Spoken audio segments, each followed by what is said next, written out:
Welcome to the Triage Method podcast with me, Gary McGowan, and my co-host, Mr. Patrick Farrell. Paddy, how are you this beautiful week? Positively fantastic, Gary. The sun is shining. It's beautiful weather these days, or at least it has been up until now. The gyms are also opening. Well, by the time people listen to this, the gyms will be open in the mighty Republic of Ireland, and they have been open for quite some time now in Northern Ireland in the 6 counties, and obviously they've been open for an even fucking longer time in the United Kingdom. Well, not all the United Kingdom, Britain, we'll say, which is obviously, just a hop and a skip across the road from us. So, so yeah, I'm excited to see everyone get back into the gym, get training. Can't wait till everyone fucking injures themselves. Well, I can wait for that, but I just know it's going to happen, and we're going to get 6 million messages going like, oh, well, I went into the gym and I just wanted to see where my strength was at. So I loaded up the bar with what I thought was my 1 rep max. Well, I never tested it before, but I think I was roughly in around there before the lockdown. So I tried that out, and actually my spine busted through my back. So what can I do? That's what's going to happen. That's literally, I'd say about 30 to 50% of the people going to the gym are going to get injured within the first 3 to 4 weeks. And I say this from experience because the last opening of the lockdown, even though I literally warned against this, I also got injured.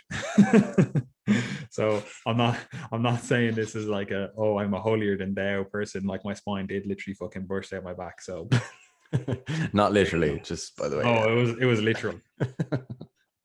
Well, Gary, how are you? Now that the gyms are opening, are you going to stop working out in your fucking pain cave? Are you going to frequent a gym, or are you going to stay in the pain cave? I was thinking what I might do is like a Sunday morning pump session or something, where I go into Fly Fit in town and just do like 2 hours of training on like machines, cables, etc. Basically all the just stuff on arms. Yeah, just arms basically. So all the stuff I can't do during the week, and then the rest of the week just stay here. So I'm not sure. Fly Fit isn't too expensive. I think it's like 25 or 30 a month, which is very reasonable, to be fair. So even if I went once a week, it's like, that's reasonable enough, So might do something like that. But other than that, I'm going to be, continuing to train here. Jiu-jitsu is still another 4 weeks away here until we get back training. So going to keep doing some casual sessions in the backyard, and hopefully make some good progress with jiu-jitsu over the summer, and long may the weather last. It's still warm here. I'm sweating at the moment. Yeah, same. It's not warm enough that you take off your hoodie, but it's warm enough that you're like, I could go for a walk in this and be quite toasty. But anyway, look here, we're not talking about the weather. We're not here to talk about gyms opening up. We're not here to talk about any of that fucking shit. We're here. I thought we were. We're here to talk about whether or not intentional fat loss is actually harmful, right? Because this is something that, if you are in any way forward thinking and you work with people, right? Because obviously, look, we work with people that are looking for fat loss. I would consider myself a fat loss specialist, if you will, right? Like, a lot of my clients, they want fat loss. They want fat loss with an asterisk beside that. They're like, I want fat loss, but I also want sporting performance. I want fat loss, but I also want increased strength. I want fat loss, but I also want better health, blah, blah, blah, right? But a common theme with a lot of the clients that I work with, the vast majority of the clients that I work with, would be fat loss. That's what they want, right? So I would consider myself a fat loss specialist. And this poses a question then, when you think about this stuff over a long period of time. Like, initially, like, I don't expect new coaches, people just getting into the industry, or people that are potentially just looking out for fat loss themselves, I don't expect them to think about this stuff relatively deeply. Like, it's not like it's a hugely deep thinking to arrive at this position, but you do get to this position where you kind of start thinking whether or not, like, fat loss is healthy, right? Like, and when I don't mean, like, we can look at the like physiological stuff, and like we did an entire series on obesity, so like, go back and listen to that if you want to look at any of the health outcomes that could potentially come about from having excess fat, right? But in terms of like the processes that you go about eliciting fat loss, right? Are they actually healthy long-term processes, right? And especially considering, like, if you read the research, you see that there's so much failure in the research in terms of, like, they're obviously not in the research, in the people that are engaging in fat loss diets that are then being researched. You see, like, whatever it is, it's like 30 to 50% of people regain the weight that they lost after a fat loss diet, and potentially even gaining more than what they initially lost, right? And then again, we've talked about this before, but if you read the research, it would suggest that like 70% or potentially higher of diets fail, right? And again, we've talked about that in terms of it's a bit of a misleading number, because like, how do you classify completing a diet? Like, I could say I failed a diet because, like, when I initially got into all of this health and fitness stuff, like, I had fat to lose, so I lost that fat, right? And I got down to, I think it was about 80 kilos, right? And then over the subsequent, we'll call it 5 years, I gained 10 kilos of muscle, right? So if we look at it just from the perspective of the numbers, I lost 10 kilos and then I gained 10 kilos, right? And now I would like to think that I lost 10 kilos of fat and I gained 10 kilos of muscle over a period of whatever, five-ish or so years. But would that be classified as a failed diet? Because I'm back at the exact same weight, that I initially started at. So is that a failed diet? And again, that's why you can start to see that saying that 70% of diets fail is a bit of a misleading number, because if we just look at the purely on the weight perspective, I failed that diet, right? But if you look at it purely on the body composition, health, performance, etc., all those other metrics, you'd be like, fuck me, you are a different human between these like two different things. Your health is in a much better position, your body composition is a much better position, etc., right? So anyway, you do eventually get to this position where you start to wonder, like, oh, is fat loss bad? Like, is it something that we should be focusing on? Is it something that, you're actually causing more harm? And we'll touch on like why it could potentially be causing harm later on in the podcast. But it is a thought that comes up. I'm sure you've had that thought as well, Gary, where you're trying to help people, you're trying to get them to engage in healthier habits, and fat loss may be something that they need, but you start noticing some negatives associated with that, potential harmful effects associated with that. And that's what we want to touch on today. That's what we want to talk about in terms of like, is fat loss inherently harmful, or is it harmful for some individuals and not others? And I want to kind of preface this whole conversation by saying that a lot of this stuff is psychological in nature, and the two of us are absolute fucking idiots. So with that caveat, take whatever we say with a grain of salt. Like, I'd be fairly confident that the two of us know a lot about physiology.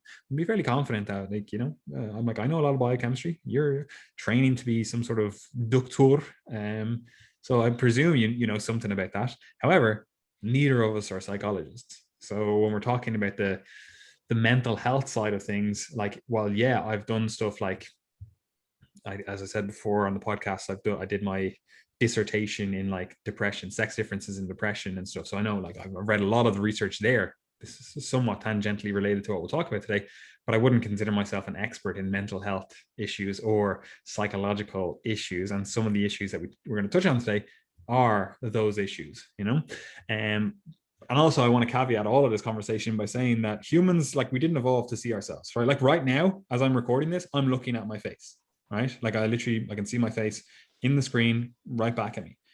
When in human history was that possible? Like, we didn't evolve to just constantly be able to see ourselves. Like, yeah, you might go across some like clear water occasionally that you're like, oh, I can see my reflection in that, right? But like, think of how often that is, because like you have to have fairly clear water and fairly reflective water to actually see a reflection of yourself. And like, think of all of the water that you've come up to.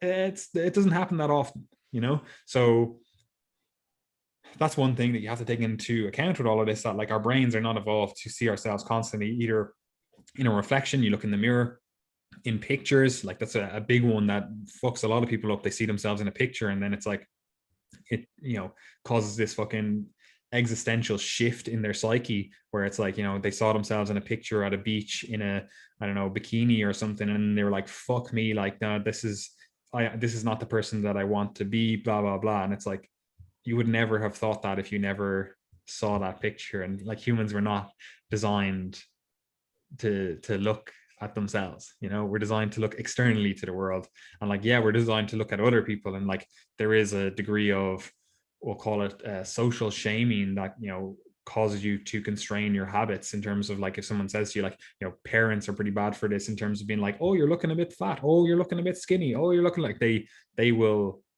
comment on your appearance, which I'm sure we'll touch on in this podcast as well. They'll comment on your appearance, and that obviously has a psychosis, not psychosis, a psyche shifting pattern to it. It's like, if your parents are like, oh, you're getting really fat, like that's obviously going to affect you some way. But again, just thinking this the whole time, it's like, we're not evolved to look at ourselves a lot, so it's probably not something that we should be doing a lot of. So the question you posed to me is intentional fat loss harmful? Yeah. And my answer would, of course, be no, with many, many caveats. Okay. So firstly, right, when we talk about the process of losing fat and looking at side effects thereof, we have to start by considering the difference between the process and the actual outcome. So fat loss itself, and the loss of body fat, can be harmful in a different way to that of the process of caloric restriction or dietary restraint, etc. So last week we discussed relative energy deficiency in sport, or the associations between energy restriction, low energy availability, and various physiological and psychological outcomes. So at low body fat percentages, one of the things we mentioned was that you might be at higher risk of low energy availability, particularly if you are constantly maintaining calories low enough to maintain that low body fat percentage.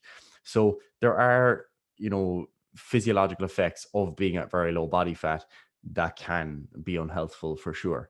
But when people talk about the harm associated with the process of intentional fat loss, it's very rarely with reference to the loss of fat itself being harmful. Okay. There are cases where that is true, particularly where weight loss is unintentional or the result of an underlying disease process, which we will get to. But for the most part, for the vast majority of the population, considering that somewhere between 60 and 70% of developed nations are people in developed nations are overweight or obese, the process itself, or the outcome itself of less body fat, is rarely going to be harmful. Okay. Now, with that said, when we look at the process itself obviously needs to be some sort of process that produces a calorie deficit or an energy deficit. So there are many different ways to come at that, but basically what people are doing is finding some sort of way that they can get their calories that they've taken in below the amount of calories that they're expending. Okay. Now, that is an incredibly vague starting point. And if we were to look just at that as our definition, then it would be very easy to see why many different people might fall into the pool of, or the group of, having incurred harm as a result of that, because not everyone is going to be approaching fat loss in a smart way. They're not going to be engaging in smart dietary practices. They may not have had adequate screening prior to starting the process. So that then brings us to the question of trying to kind of subcategorize people. Like, how do we know if someone's going to experience harm? What are the harms? What are we looking out for? All these sorts of things. So firstly, with regards to caloric restriction, or the achievement of a calorie deficit, obviously you guys know at this point, if you've been listening to the podcast, that could be achieved in many, many different types of approaches. And we can't just assume that all approaches are the same. So for example, if we compare someone who is just like adopting some better habits, so maybe they used to eat lots of Coca-Cola and they stopped drinking that, or they swapped it to Coke Zero, they just started planning their meals a bit better, learned to cook a bit better, and as a result, they achieved a calorie deficit. All of those things are relatively flexible, open-ended. They're very reasonable changes. That will be very different to someone who, say, goes on a diet that is very restrictive on carbohydrates and fats and is based mainly around, like, let's say, plain bland chicken and green vegetables, which many people do. That's not uncommon. So those types of two different approaches on either end of the spectrum, you can see, are very different. Okay. We can say that they're both fat loss approaches. We can call them both a calorie deficit, but the side effects associated with those are going to be completely different and are also going to vary depending on the individual. So, for example, if you have someone who, let's say, is a competitive bodybuilder, they might be able to, sustain that diet of chicken and green vegetables up to a certain point because, one, they're embedded within a culture that generally, partakes in those practices. It's kind of normal. And also there's a defined endpoint. But what you often see is that the disordered behaviors and kind of psychological comorbidities that emerge from that, it's often delayed. So it's often after the bodybuilding competition or photo shoot or whatever that people will begin to experience severe anxiety surrounding food, difficulty with impulse control, binge eating, body dissatisfaction, etc., because they're now after that goal.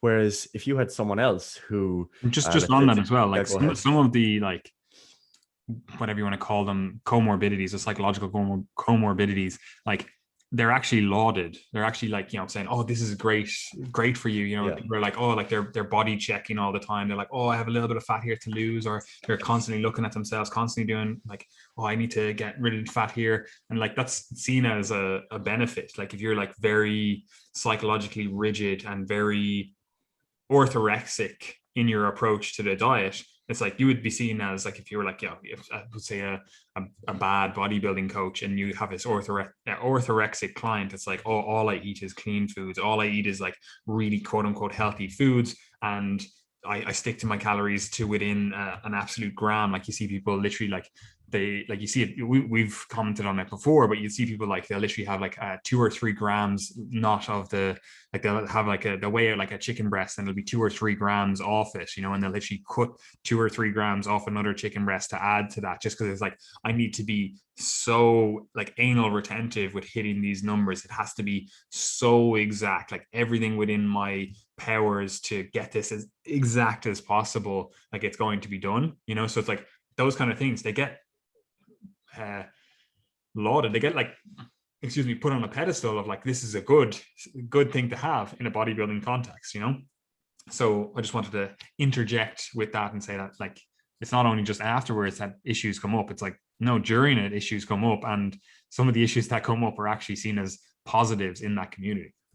Yeah, absolutely. And that's a really important point because it actually draws attention to something that is important as part of this discussion, that is where your attention is drawn when you're appraising the success. So for example, with bodybuilding, like you say, some of those outcomes might actually be celebrated, yet that we might view them as being somewhat, representative of psychopathology, whereas they're actually, celebrated within the community. It's like, excuse me. Oh, God bless me. And furthermore, along with that, in the bodybuilding community, the level of restriction that you're able to sustain is, again, it's almost celebrated because, if you're able to put up with hunger and low energy levels, etc., it's almost something that can be glamorized at certain points in time. However, if we were then to zoom out, let's say, and look at a second individual in the same context, let's say this time they're a sprinter, okay? And one of the things that's, interesting about sprinting is that, there's very clear outcomes. It's like, right, if you previously ran 11.2 seconds, 100 meters, right, then we can clearly see where your performance is as we assess that 100-meter time over and over, okay? So there's an objective component to that. That's very different to the subjective components of success appraisal in bodybuilding. So for that individual, if they were to go on the chicken and broccoli diet trying to lean up, what's going to happen is that they're going to experience the drop in training motivation, drop in libido, drop in energy levels, and reduced performance that they will see as being totally discordant to their actual training goal. Because if they're thinking, I want to get faster, and now I'm not able to do that, I'm actually performing poorly and I don't like training because of this dietary approach, then immediately that's totally different to the bodybuilder, because the bodybuilder, like some bodybuilders do, but most bodybuilders don't care about their performance, particularly in a dieting phase. They're more concerned about just continuing to lose fat. And within the gym, they might even, not even care about performance at all, because they're just looking in the mirror and saying, oh, look, a new vein kind of thing, that's a legitimate and appropriate to some degree response given the context of the sport. Whereas with And also, performance, just the performance in the gym, it's not that hard. You know, like I know yeah, people always go like, "Oh, we're going to fucking war." I'm like, you're doing 8 reps, mate. Like it's literally the easiest of all the rep ranges. You know, like this 8 to 15 is the easiest of all the rep ranges. You know, like you don't get this huge like neural demand and like heavy weight from like the 1 to 5 rep range, and you don't get all this like fucking absolutely like muscle blistering fucking pump from having like 30 reps to do. You don't get this huge acidosis built up. So it's like you pick the easiest rep range. yeah, and as a result of that, like the bodybuilder, they're going to probably continue sustaining that. Whereas with the sprinter in this case, they might be 3 weeks into that approach and be saying, "Hold on, like why am I doing this? I'm seeing these outcomes that are totally discordant from what I'm aiming at, and yeah, my body looks better, but that's actually not where what I'm paying attention to." So you can see how the psychological effects of a single approach can be different for those two individuals. And then as we zoom out again to an example that's more relatable, I guess, let's assume that you're a student or you're a busy professional, right? You're a lawyer working in a busy firm or whatever, and you need to be, cognitively on point throughout the day. Again, if you go on this chicken and broccoli approach, what you might notice is that your concentration is affected. You might be more irritable during the day, and it's leading to poor performance outcomes in your job or your studies, which you might actually really care about. And this whole health and fitness thing might be, as it very often is for our clients, an approach that is intended to make you feel better and more healthy and more vigorous, in and energetic in everyday life. And again, you might look at that 2-3 weeks into the chicken and broccoli approach and say, hold on, this isn't bringing me where I need to go at all. So again, we can see that, like, when we're looking at psychological harm or physiological harm, we have to actually ask who first and foremost. So we can't say that there's specific effects associated with intentional fat loss or a given approach if we're not actually asking who the individual is first and foremost. So I suppose that was a long-winded caveat, but very relevant to introducing this discussion.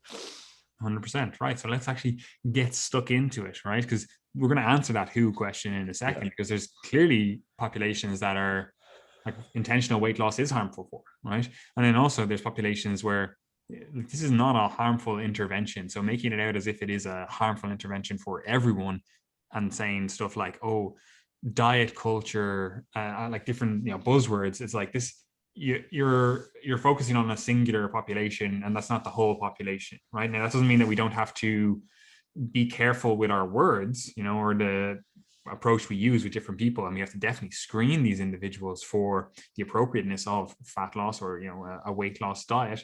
But it doesn't mean that everyone is affected the exact same.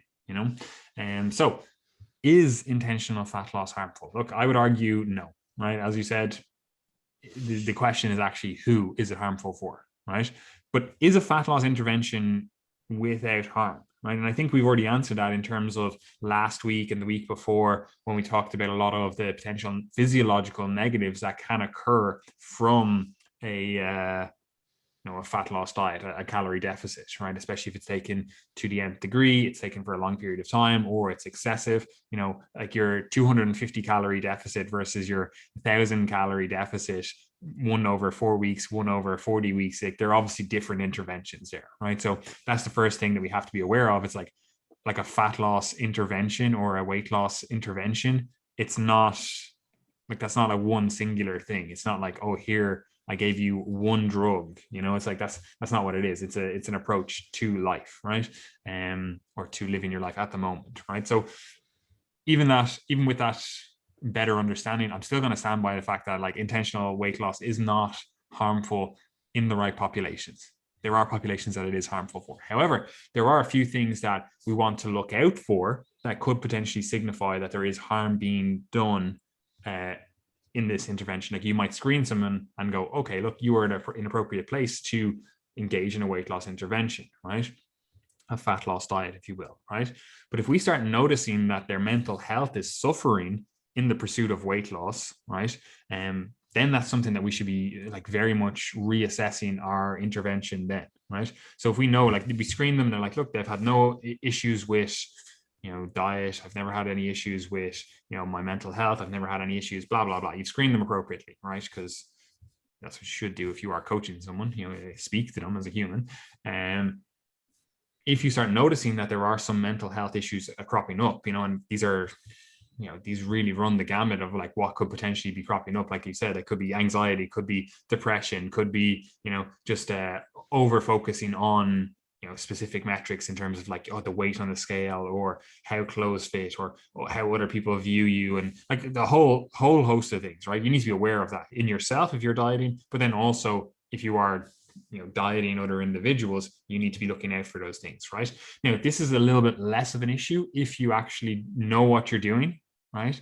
And you also don't do it alone, right? Now, obviously, look, we are going to be biased in thinking that the way we approach fat loss or intentional weight loss and the way we coach and stuff is the best method for this stuff. Like, obviously, look, take what we say with a grain of salt with that regard, because we're obviously biased in that regard. But the vast majority of these issues that people have with weight loss diets or fat loss diets or whatever, it's because they do fucking stupid things with the diet. And that's not a knock on them in terms of saying like, oh, like you're stupid for doing this. It's like, no, like you've just been given bad information, right? Like the stuff that you're doing that you think is going to lead to the outcomes that you want, it's just bad approaches. It's like these are just bad. Like these were always going to result in a negative. You just have the negative result from, or the negative that you've got is a result of that, and it's just manifesting it in whatever way that you get that negative result. Again, maybe it's a mental health issue, maybe it's a, whatever it is, right? But regardless of what actually occurred, the approach was the reason that it occurred, right? So that's the first thing. Like if you are actually going to talk about whether or not a weight loss or a fat loss intervention is harmful, we have to actually be doing things correctly. Like I'm not going to talk about whether or not an approach is harmful if we're not doing it right. Like that's like saying that fishing is harmful because someone fucking, I don't know, caught their eyelid in a fishing hook because they didn't do it right. Doesn't mean that fishing itself is harmful. It's like the act is not harmful if it's done correctly. Like people drive cars, people fucking kill themselves in cars all the time. It doesn't mean that driving a car is a dangerous or harmful act. It's that you can do this wrong. Obviously, car crashes oftentimes are not your own fault, but you know what I mean, right? It's like it's not the act itself. It's not that driving is an issue. It's that this can be done wrong, right? So, are we talking about driving done correctly, or are we talking about driving done incorrectly? Are we talking about the diet done correctly? You're focusing on different things, which we'll touch on later on. Or are we talking about what a lot of people do and they just go, oh, it's time to lose some weight. So now I'm going to weigh myself every single hour. And then I'm also going to try to eat as minimal calories as possible, and I'm also going to only eat foods that are on this like good and bad list. It's like only the good foods, I only eat those, I don't socialize anymore. And like you engage in all of these objectively bad habits in this pursuit of like, how can I get myself to be as small as possible? How can I eat as little as possible? And what seems to be, how can I isolate myself as much as possible? It's like, that's not a good approach. It was never going to lead to good outcomes. Like, yeah, you might get some initial weight loss and you might be like, oh, the weight loss intervention was a success because you got down to some predetermined weight. It's like, it was still a bad approach. It was always going to fail because that's not a sustainable approach. And like, yeah, okay, you're probably going to have to do things that are a little bit less sustainable at certain times. However, your overall approach should be something that builds to a bigger health and fitness nutrition paradigm in the long term, rather than just like, oh, I'm going to try eat 3 seeds and an apple per day to sustain me to get this weight loss. It's like it was always going to be bad. So do you have anything to say on that in terms of like a good approach versus a bad approach, and the whether or not one or the other is harmful? Yeah, so I mean, when we look at the good and bad approaches, I think that very often it's easy to take the outlandish examples and, say, like you said, like I know why you're saying it, but like, right, 3 seeds and an apple, clearly a bad idea. But then like, what's the good? Because I think that's where more confusion lies, because I suppose like if you've been around the fitness space for a while, you'll have heard of the concept of flexible dieting. It's been popular now for a decade or two almost. And when you look at flexible dieting, people often view the process of flexible dieting has been one in which food choices are not limited, but calories and macros have specific targets. And just because you are adopting a flexible dieting approach in which, all foods are accessible, does not mean that you're actually exhibiting flexible dietary control, because what you're actually doing there is still potentially being very rigid, and potentially applying a lot of dietary restraint. Because what people will often do is, let's say they're set their calories to 2200 per day, and they literally need to aim for 2200 every single day. They're very rigid with that, regardless of appetite, regardless of internal hunger cues, regardless of changes in activity, social events, etc. Then that still involves a lot of dietary restraint. And that can potentially be higher on the, that spectrum of more harmful to less harmful approaches because of that dietary restraint. That would be different to someone who, say, has a calorie target, but let's say it's a range. They have plus or minus 250. They're not too stressed about specific macronutrients. They might try to hit their protein, but they recognize that, if a social event comes up, they've got some flexibility. It's fine, and they don't get stressed about it. They're not worried too much if weight increases one day or their calories are up one day. They focus more on the weekly average, etc. All those types of things that we try to put into practice. That's actually an example of more flexible control, because you're allowing for the modification of what you're eating on a day-to-day basis based on your energy expenditure, your hunger cues, social events, etc.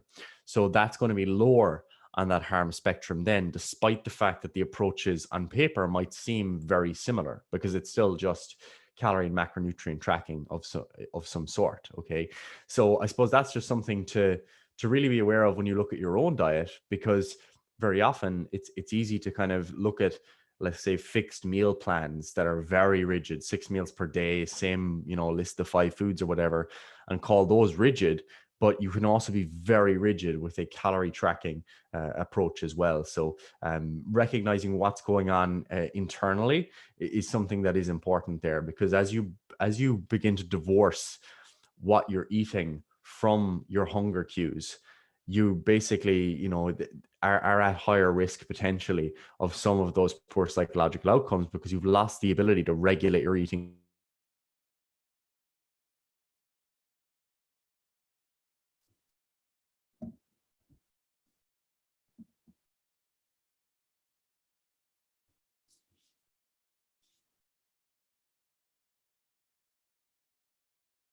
Fast for the first 16 hours of the day and then binge in the evening. But once they hit their specific targets, they're happy.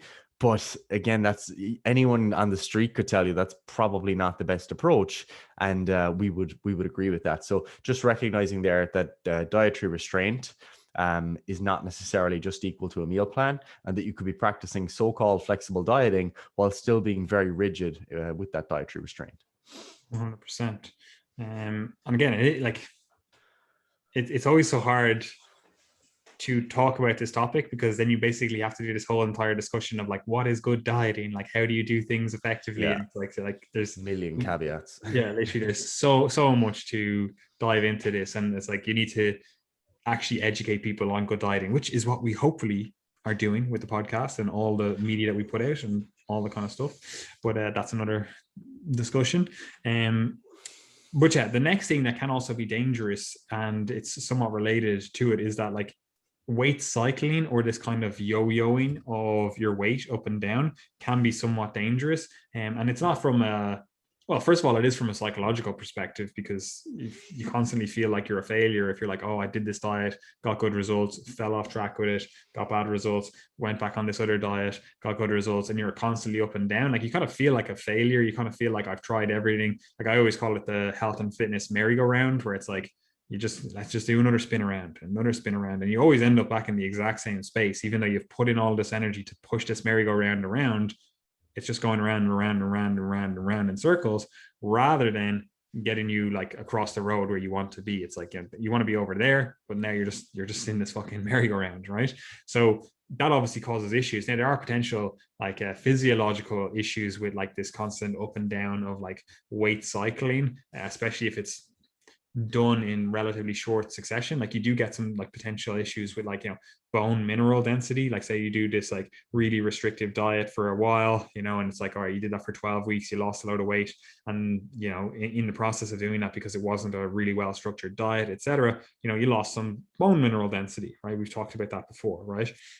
And then you go into this huge like, oh, binge eating, calorie surplus, and now all of a sudden you've lower bone mineral density, and you now weigh an extra 40 pounds that you just gained back in the space of 4 weeks. It's like, this is a potential risk here. It's like, yeah, okay, maybe it's a benefit in a way that it causes better bone mineralization because you've more calories, etc. And also you've got extra weight to like, load bearing, you put on the joints, put on the bones, and etc. But there is obviously a window there where it potentially is harmful, right? And obviously, like, if there is this kind of weight cycling approach, like there are other harms associated with that, like endocrinologically, and a whole host of different things. But you've anything to say on that kind of weight cycling is potentially dangerous? Because obviously, look, it's psychologically, as I said, it's an issue, and there are some little things physiologically. But do you have anything to say on that? Yeah, for sure. And I think that one thing to recognize with weight cycling is that it often comes with, particularly in the fitness space, it comes with drastic changes in dietary quality as well. And this is something that's important when considering long-term health risks, because what you'll often see is that some people, let's say leading up to summer, for 4 months around the summer period, they start to adopt the approach with their diet where they're doing all of the good things, eating more fruits and vegetables because it improves satiety, and maybe they're eating a lot more lean meats because it reduces their fat intake, and et cetera, all the usual stuff, right? So they try to improve their overall dietary quality. It helps them to stay lean and or lose fat. But then the actual increase in weight over the winter period, let's say, which would be the second half of that weight cycling, it actually comes as the result of them basically just loosening up and eating kind of whatever. They have pizza a couple of nights a week, they eat out regularly, they stop eating vegetables because they're not trying to restrict calories and they don't need the satiety. Maybe their protein drops a bit. They allow their overall dietary quality to just drop off completely. Okay. So now you've got a situation where half or less of the year is spent with good food quality. The rest of the year is spent with a fairly, average diet. So as a result, even though their average weight might be maintained over a given number of years and they might look like a relatively lean individual, they may actually be carrying excess risk of things like, let's say, cardiovascular disease, neurodegenerative disease, because of not actually emphasizing diet quality along the way at all. Okay, so that's one of the things that you do see, is that weight cycling can be associated with increased risk of certain diseases in the long run.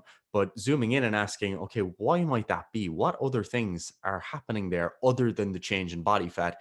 And if you're someone who has struggled with weight cycling in the past, I think you'll appreciate that very often it's not a very deliberate, approach where you just slightly change your calories, but your diet is really good quality all the time. That's very rarely the case, Yeah, at like least in my experience. we're not talking about this like, cut and bulk approach that like people do, like, slowly cut down, slowly bulk up, and it's like, yeah, you're still eating relatively the same kind of foods. Oftentimes weight cycling is like you said, it's like, I dieted down for 12 weeks and then I fucking blew back up in 4 weeks, and then my diet was Yeah. crap and was whatever.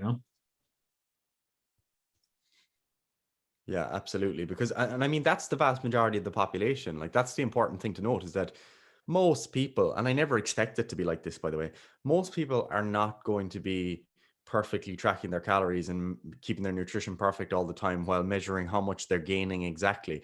Most weight gain is non-intentional, or it might just happen as a byproduct of just enjoying food for a given period of time. Okay.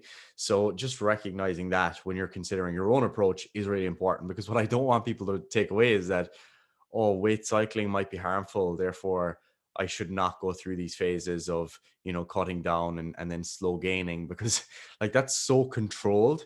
It's not what you're actually looking at when you look at the epidemiology of weight cycling. 100%. Right. So I think that's addressed. The next thing then, that like obviously look with intentional fat loss, there are issues around, we'll call it weight stigma, and this is something I'm going to put body image issues as well into Yep. this. I'm going to just lump them two together, although there are like clear differences. But in terms of like weight stigma, like this is, I don't even mean like, cultural weight stigma in terms of like, the way other people view you, right? But it's also how you view yourself, right? And that's why I wanted to lump like body image issues in with that as well, right? And like, obviously these are, we'll call them psycho-cultural issues. It's like your own psychology, the larger societal psychology, the larger societal culture. But this is a bigger discussion. Like body image issues are not going to be solved just by going like, oh, we should never lose fat, right? Like that's the most childish thought process going, like thinking that like, well, first of all, it's relatively childish process to think that like, oh, I have these body image issues, losing fat will solve all those body image issues. It's like, it's not necessarily going to be the case, and we'll talk about that later on. But having the opposite thought process is also relatively childish, thinking that all body image issues will be solved by just saying that, oh, we should never lose fat. I'm like, that literally solves nothing. That literally, you're like, someone's coming to you and they say, oh, I have these body image issues because I don't like the cellulite on my legs, I don't like my love handles, I don't like the fat on my arms, whatever, right? And then going like, all right, we're not going to do any intentional fat loss, you have body image issues, and I don't think body image issues are solved with fat loss, right? Like that doesn't help that individual. Just saying like, just canceling fat loss interventions, it's like, that doesn't help, right? Now, obviously, and we'll talk about this later on, there is more to it than actually helping someone with body image issues like that, because oftentimes like losing fat is not going to solve those body image issues, right? So that is when I think of like, is a weight loss intervention or a fat loss intervention harmful, I do think of body image issues, but I'm not like, we need to cancel fat loss and that'll solve body image. It's like, that's not the way this works, right? And like, if you lose weight, the way to frame this and to kind of understand this better is like, just ask yourself this question, like, will losing weight lead to better confidence and better self-image, like for you right now, right? Just think about that. And if you think, yes, it will, why? Like, why do you think it will? Like, what part of that leads you to believe that it will? Because for some individuals, it 100% will. Like I've had individuals before that are like, oh, I don't feel confident wearing, clothes, a t-shirt, whatever, because my gut sticks out, right? Like they've let themselves, they busy work period, kids, family, whatever, right? They're like, oh, my gut sticks out in my clothes. I just don't like the way it feels. I don't like the way it looks. I was very confident previously when I didn't have this gut. I'm like, in that case, I'm like, look, your body image issues are probably going to be relatively fixed by just losing the weight. It's like, this is the intervention that's going to help you, right? Like we can do other stuff, and we'll talk about that later on in terms of like helping confidence. But like your issues stemmed from gaining this weight, gaining this belly fat that you don't like, right? It stems from not feeling confident in your clothes as a result. So losing the weight is going to fix that, right? But if you come to me and you say, oh yeah, I've always had body image issues. Ever since I was a teenager, I just didn't like the way my body looked. I didn't like this. I've been different sizes. I've been leaner. I've been fatter. I've been muscular. I've been whatever. And like my body image issues were still there. I'm like, how do you think like changing your body composition right now is going to help with your body confidence, with your body image issues? It's not, right? So there's clearly a delineation here. There's clearly like differences in terms of who we're talking to, which again is something that we need to constantly come back to. Like, who are we talking to? Who as an individual, like what is this intervention going to do for them, right? And in the larger discussion, because I know you want to jump in with some body image stuff, Gary, but the larger discussion as well of like this kind of weight stigma, I'm like, yeah, look, culture should change to a degree in terms of thinking like, there's nothing wrong with people that are fat. Like there's literally nothing wrong with having body fat. So I'm like, if people are being discriminated against because of having body fat and they think that they need to change that to get better ahead in whatever endeavor that they're doing, I'm like, yeah, like culture should be like I don't think people should be discriminated against just based on their body shape, but based on their body size. I'm like, I think that's fair enough. And like this goes across. This is not just in relation to fat. It's like obviously it's in relation to other things as well. Like you could have as a guy, like you could have like relatively narrow shoulders. It's like culturally we would see that as like less masculine. It'd be like, oh, whatever. Or like obviously I can only speak from a guy's perspective, being one and all that. But I'm like, look, say if you are, I don't know, 5'8" as a male, it's like you already get, I say 5'6", won't be, too fucking drastic here. 5'6" as a male, it's like people already see you in a relatively less masculine light. It's like, oh, he's 5'6", oh, he's a manlet, like that's the thought process. So like people do get discriminated across the board from a huge variety of issues, and like it's just kind of not acceptable. But it is the way the world works. And like it's really funny because you will see people that talk about their own discrimination in terms of weight stigma, in terms of whatever stigma, whatever it is, and then they'll literally shit on other people's issues as well. They'd be like, oh, like a classic one is always when you see like someone talking about a female issue and a guy will chime in, and the guy will probably say something fucking stupid, let's be honest, but then people will jump on him and be like, oh, I found the one with the tiny dick. I'm like, how is discriminating against people with tiny dicks going to help your discrimination? It's like, this doesn't make sense. Like it's like, why are we discriminating on people's bodies? Like let's get rid of that from the cultural zeitgeist. Like let's stop talking about people's bodies. They're just not interesting. But anyway, Gary, do you have any thoughts there? Yeah, for sure. Like, I mean, the thing is, like, you cannot get rid of all discrimination or stigma unless you decide that everything is equal and that there are no differences between categories.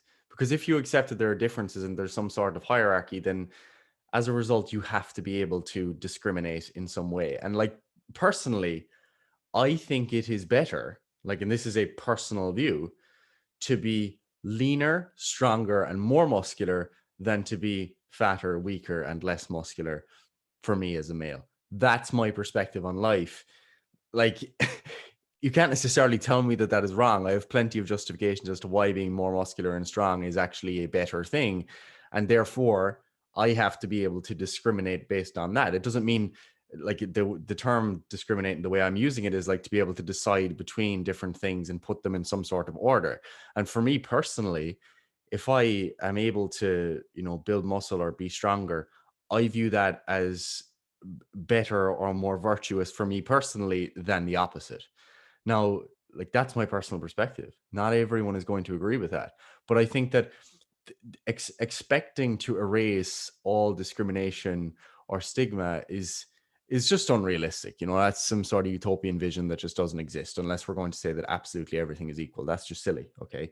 Now, with that said, the effect of stigma and discrimination in the most conventional sense of the word is often, it often goes against what you would want if you actually did discriminate. So what I mean by that is, right, if I choose to say that people getting leaner and being healthier is a good thing, I prefer that to people being less healthy, then what I want to do is make sure that we have removed any and all barriers to people then becoming healthy. So that would include, if someone has obesity and they're in the gym, I want to accommodate them 100%, make sure they're comfortable in that environment. If anyone is giving them shit, like, get that person out of my gym. I have no time for that, because that's actually in line with the ability to discriminate between healthier being better than being less healthy, that's a more desirable ideal. And that's similarly when it comes to healthcare, that people are not discriminated against in terms of that doctors are, prejudicial against people with obesity in terms of writing off their symptoms, let's say, as being just secondary to obesity when they might have an underlying health problem. So it's actually the case that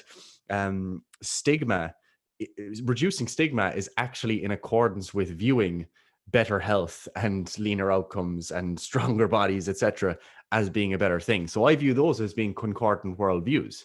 And I think that's necessary. Like, I think that if you think everything is is equal and there's no difference between being healthy or not healthy or fat or not fat or whatever, then why do we it's you don't end up with that same outcome. And from my perspective anyway, do you think that's a coherent worldview, or do you think it's bad to view things as being better or worse?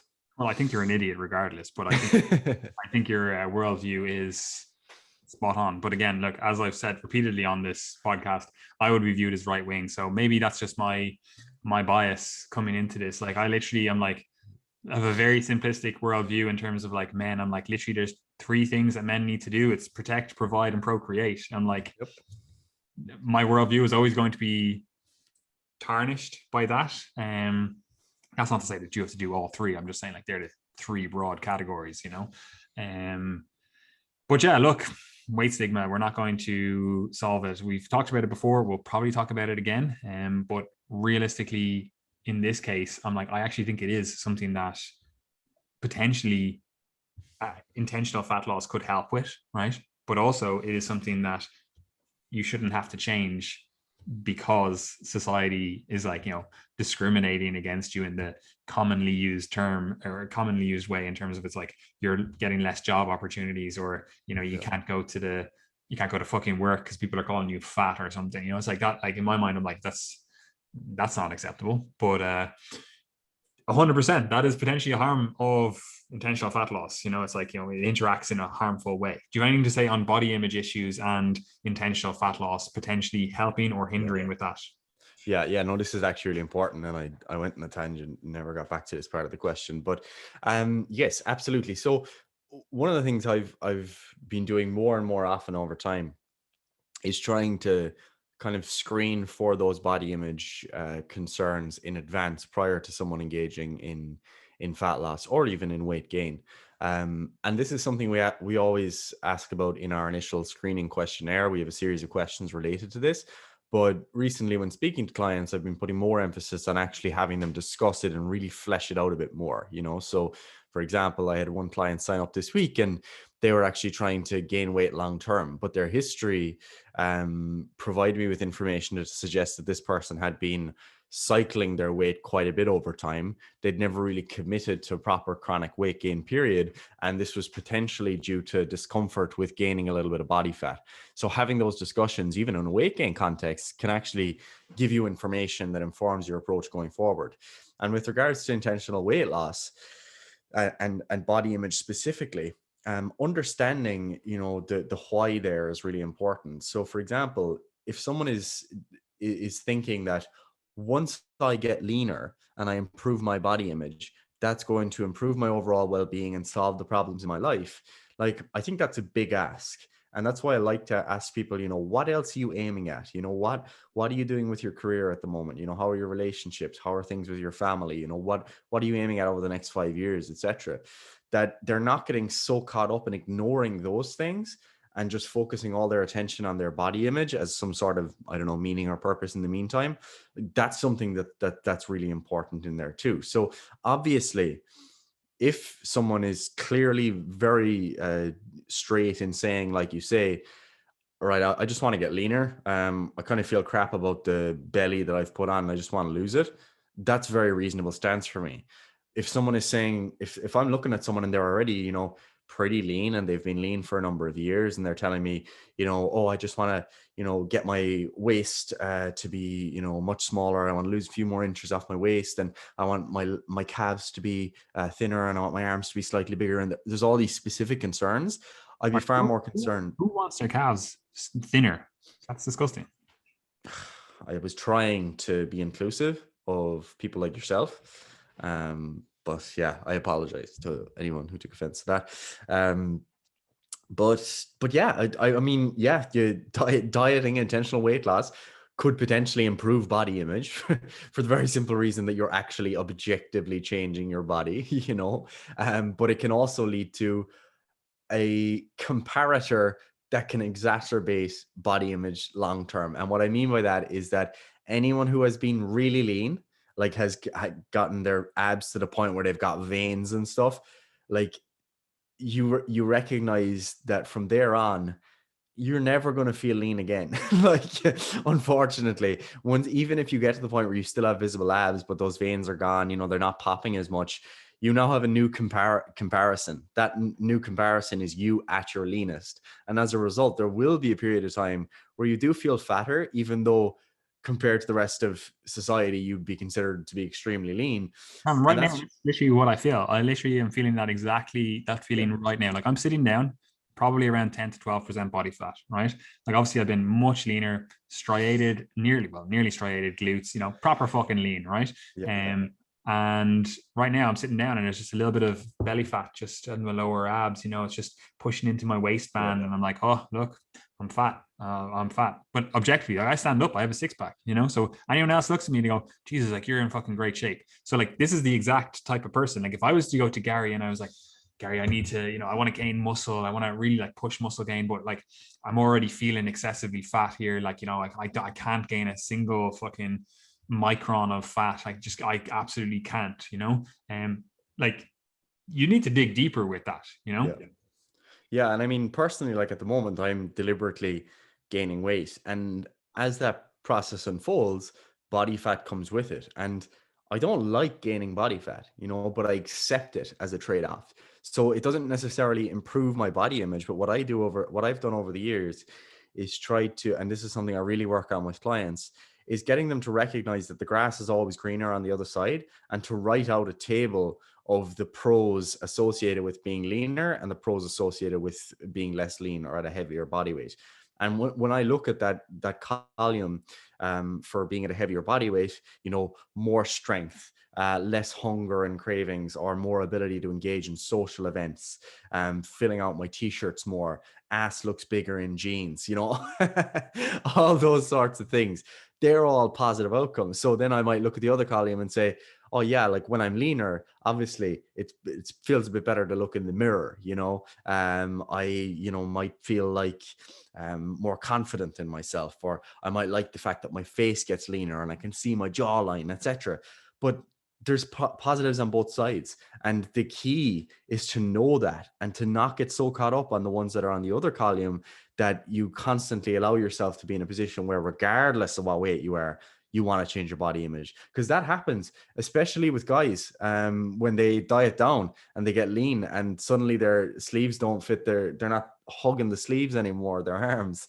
Like they start to think, oh God, now I look like I don't even lift, you know? I thought I was going to be happy once I had my abs, but now I have no arms. So you're always losing, basically. And I think if you're aware of that, it does make things easier.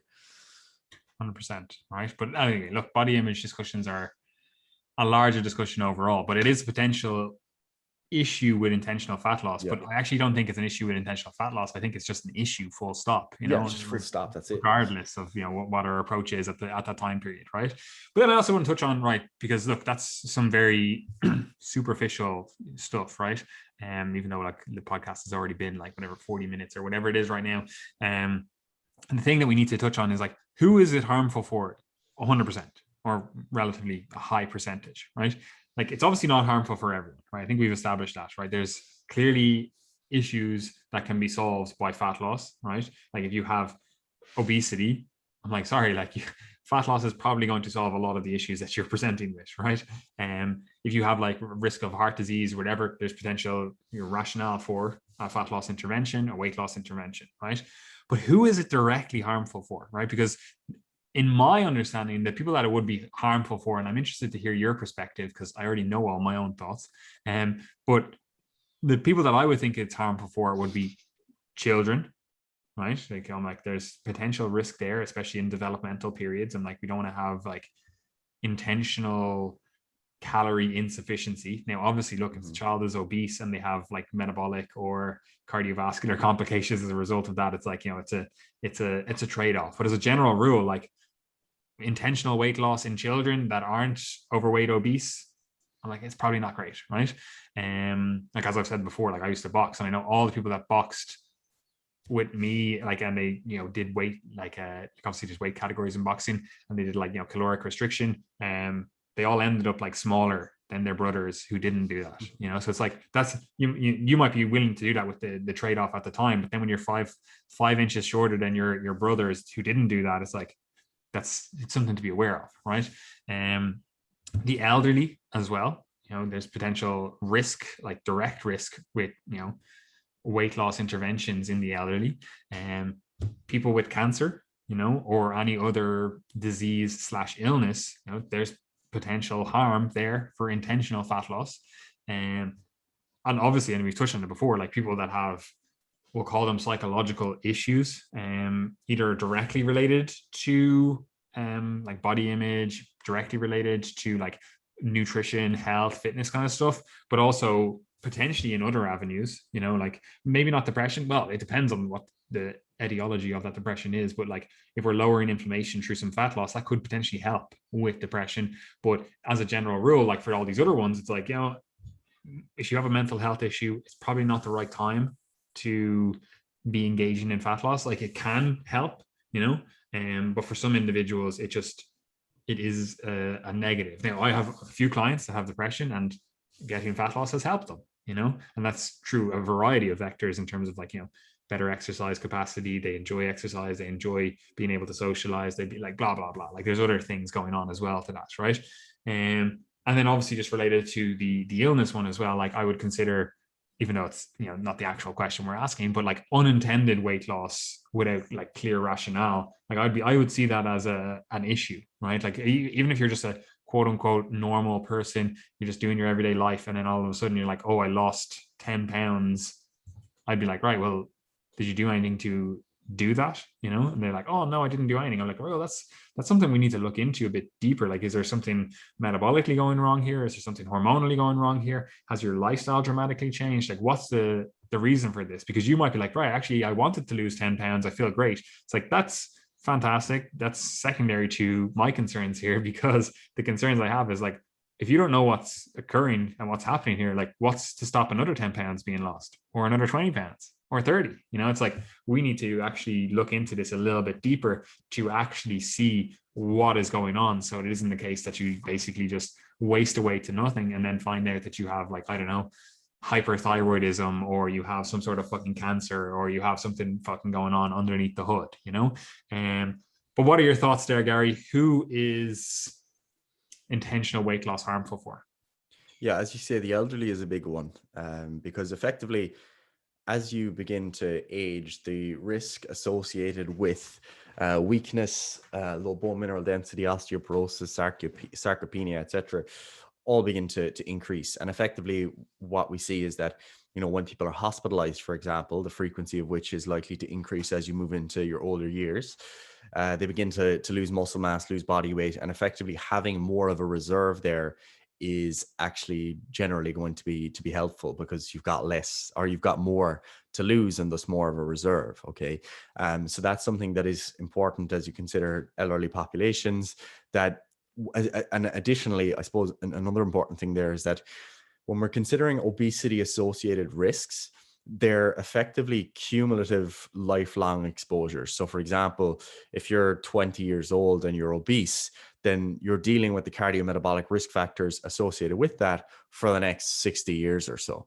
Whereas if you're already 75, and let's say life expectancy for 75-year-olds is 87 years old, then you've got 12 years remaining. And as a result, it's not so much cumulative exposures that we're as concerned about at this point, but rather the presence of acute illnesses or events that could lead to your death in a shorter period of time. So there's actually different concerns there. So treating obesity as aggressively in the elderly population might be less of a concern.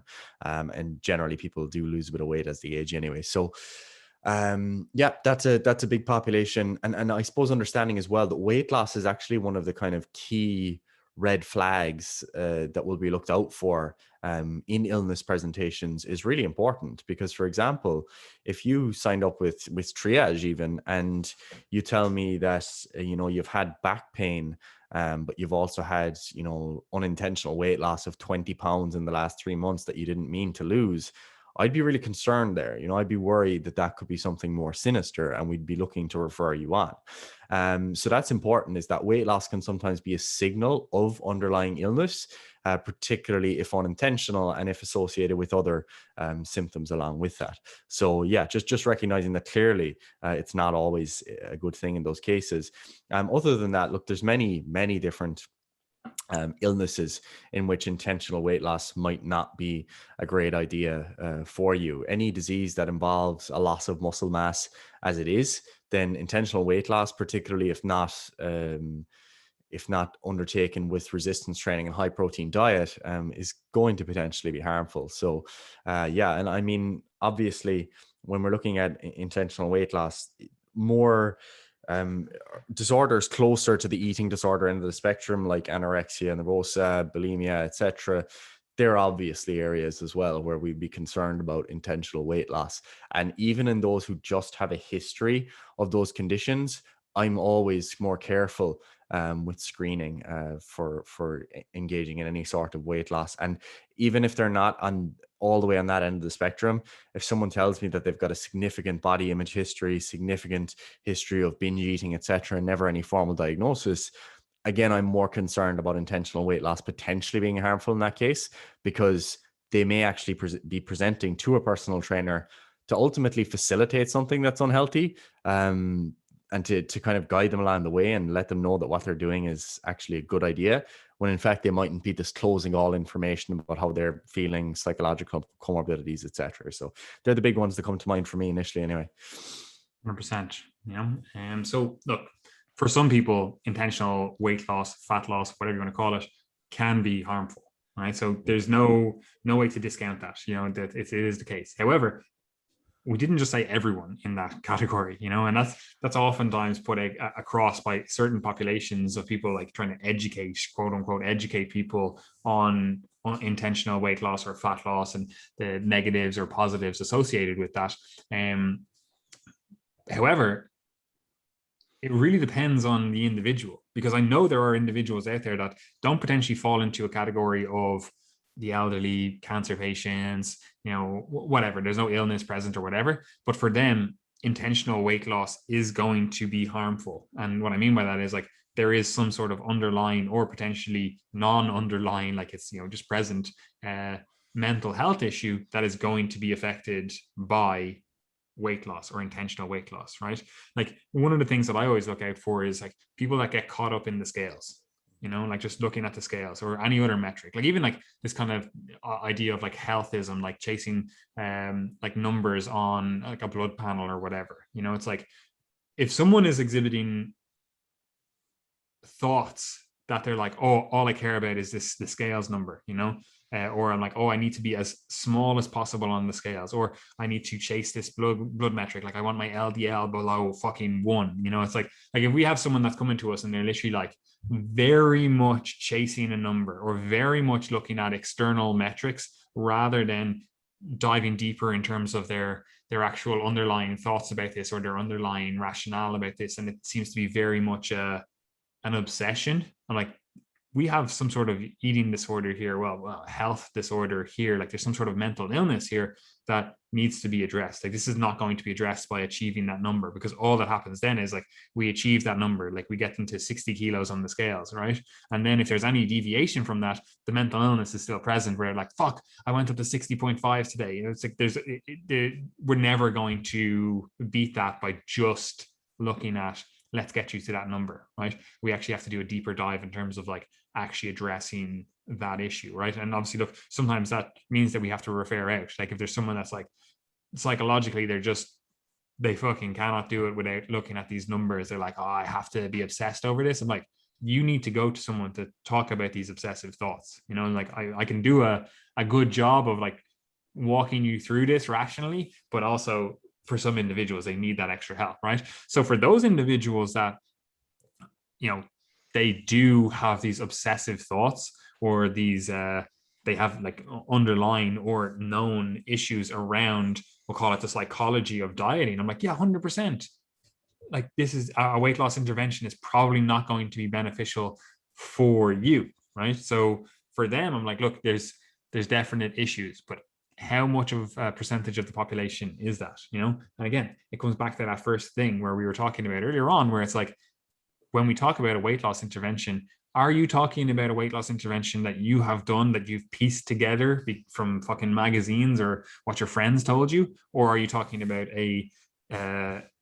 we'll call it clinically supervised, if you will, or a evidence-based approach to weight loss? Are you talking about that, or are you talking about this fucking shit approach to weight loss that you might have been exposed to beforehand, right? Because the two of those approaches, they're not going to lead to the same outcome, right? Like I've had clients that have been obsessed and they've been like, right, fat loss has always caused like, anguish for me or mental health issues for me. But I do want to achieve a certain physique. So I'm hoping that I can help them. And like, once we do it in a correct manner, they're like, yeah, fuck, this is actually easy. I actually got great results. I felt energized throughout. I didn't have any of these obsessive thoughts. I didn't have XYZ. None of those issues came about. And it's like, so there was an issue with the approach. There wasn't an issue with the actual act itself, right? And that is something that, again, you have to be aware of, right? Right, guy, I actually think we're going to wrap it up here because there is a few other things that we could talk about, but I think we'll just save it for another episode because there's probably another hour that we could just talk about stuff here, right? Too long. So too long. But do you have anything final to say in terms of, who it's potentially harmful for? Because like I'll just finish up on this one. Like, who is it potentially beneficial for, right? First of all, it's beneficial for people that want to improve their body composition and don't have any underlying health issues in terms of like mental health or physical health, right?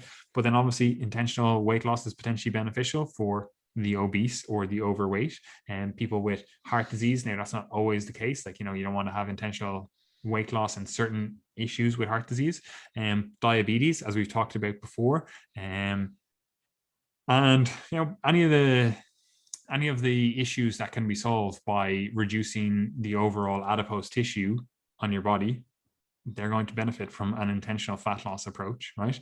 However, we always have to caveat this stuff where there's physiological benefits and then there's psychological benefits / negatives, and for some individuals, they physiologically might benefit from a fat loss approach, but psychologically, they're not in a good place to actually go for that. And again, this isn't a case that you just say, oh, well, then we just don't engage in intentional fat loss. Like we can still engage in healthful habits 100%, but I would rather see you actually solve those mental health issues that you have that prevent you from like losing weight. It's like, that's not a way to live. Just brushing that under the rug and just being like, oh, I can never lose weight now in my life. I can never change my body composition because I have a mental health issue. It's like, that's not empowering. Like there's no way that is empowering. That is just leading you to, I have this issue, I'm going to lock it in the closet over there and I'm never going to look at it. I'm never going to engage in habits that make me look at it. I'm like, that's not beneficial. That does not lead to you being a stronger individual. Like 100%, you can still engage in healthful habits and you can get great results overall, but we still have that fucking skeleton in the closet that, potentially in the future is going to come out. Like you're going to step on the scales, someone's going to make a comment, someone's going to like, something else is going to happen that triggers that. And if you've never dealt with it and you've just been keeping it locked in the closet for a while, it's going to come out, right? So that is, in my mind, I'm like, that's a band-aid approach. It's not a cohesive long-term approach to dealing with, if you do have, we'll call them mental health issues, if you do have an issue with your overall thoughts around your body composition or your approach to health, fitness, diet, training, whatever. Like, we want to build a robust human. We don't want to leave you in a situation where you, again, have these issues. They're just locked in a closet. And like, we need to deal with these. Like, that's why, for one thing, I'm not a fan of people saying like, oh, we should just throw out the scales. I'm like, why are you afraid of a scales? Like that should not, it literally tells you your relationship with gravity. It shouldn't impact your relationship with yourself. 100%, we might need to do a period of time where we step away from the scales. You're too obsessive over it, or it has too much weight in your life, but it's not a great approach to never be able to step on the scales ever again. Like, you're actually afraid of that, like if someone was like, I'm afraid of oranges, I can never have an orange in my house, it's like, you would be looking at that person going like, what the fuck do you mean it's just an orange, right? It's not like they're allergic to it or anything, so it's like, why are you afraid to just a tool? Like, are you afraid of forks, afraid of knives, afraid of like whatever? It's like, why are you afraid of a tool? Let's get rid of that fear around that tool, because it doesn't actually impact you as an individual, your overall cohesive body and mind, right? And so I'm not a fan of just being like, let's just throw out the scales. They mean nothing. It's like, yeah, they are meaningless, but let's actually use them as a tool for what we actually want, which is potentially manipulating body composition, potentially manipulating weight, getting into like a healthy range for this individual. Let's not actually be afraid of them, right? And like, I don't know if you are still there because your screen is black. Yeah, my camera's frozen, but I'll leave you close this out because I'm going to wet myself. Nice, right? Thank you very much for listening, guys. Hope you enjoyed. Speak to you next week. Fantastic, right? So as Gary is gone now, his camera is supposedly broken, and he is currently wetting himself. Apparently, that's the podcast. You can find us in the usual places. You can find us in all the links below. If you're interested in coaching, this is the last week of coaching that we have available. So don't come back to us in like a month's time and be like, oh, I really want to get coaching now, because as we've been saying for the last while, like coaching is closed for the summer. We have, relatively in excess of clients. Like we have a few spaces available. So if people are wanting to jump in, they need to jump in now. Like you can put a deposit down, you can whatever, and we can start you later on. But like we're not going to be accepting clients until September, October timeframe. So if you have goals, jump in now. And now I know everyone is probably starting back in the gym. One thing I will say is, just take it a little bit handier this week. Dial it back a little bit. Don't be, going excessive with things. Like as I said at the start, like I busted my spine up the last time, and a relatively freak accident, but it's because my body wasn't prepared. So don't fall into that category again. Like just take it handy, even if you're like, my ego starts igniting and I'm like, yeah, I can go for some heavier weight. Like just keep it relatively handy for the next 2 to 6 weeks and just slowly ease back into this stuff. Like just don't injure yourself. It's not beneficial for your long-term progression. And it's also really not fun to be like, oh yeah, I injured myself, and now after waiting whatever a year to get back in the gyms, I'm going to have to wait another couple of months. It's like, it's not great, right? So take it handy, take it a little bit slower. And as I said, you can find all our stuff, all our social media, etc., in the links below. You can follow us there. If you are listening to this on a platform that allows ratings, reviews, that is always beneficial. And if you are not, the other thing that's always beneficial is that you share it on your story, tag us in it, and we'll reshare it. But that kind of stuff really does help get the word out even. So if you haven't done that and you would like to support the podcast in some way, that does really help. Anyway, I have nothing else to say. I hope you all enjoy the week ahead.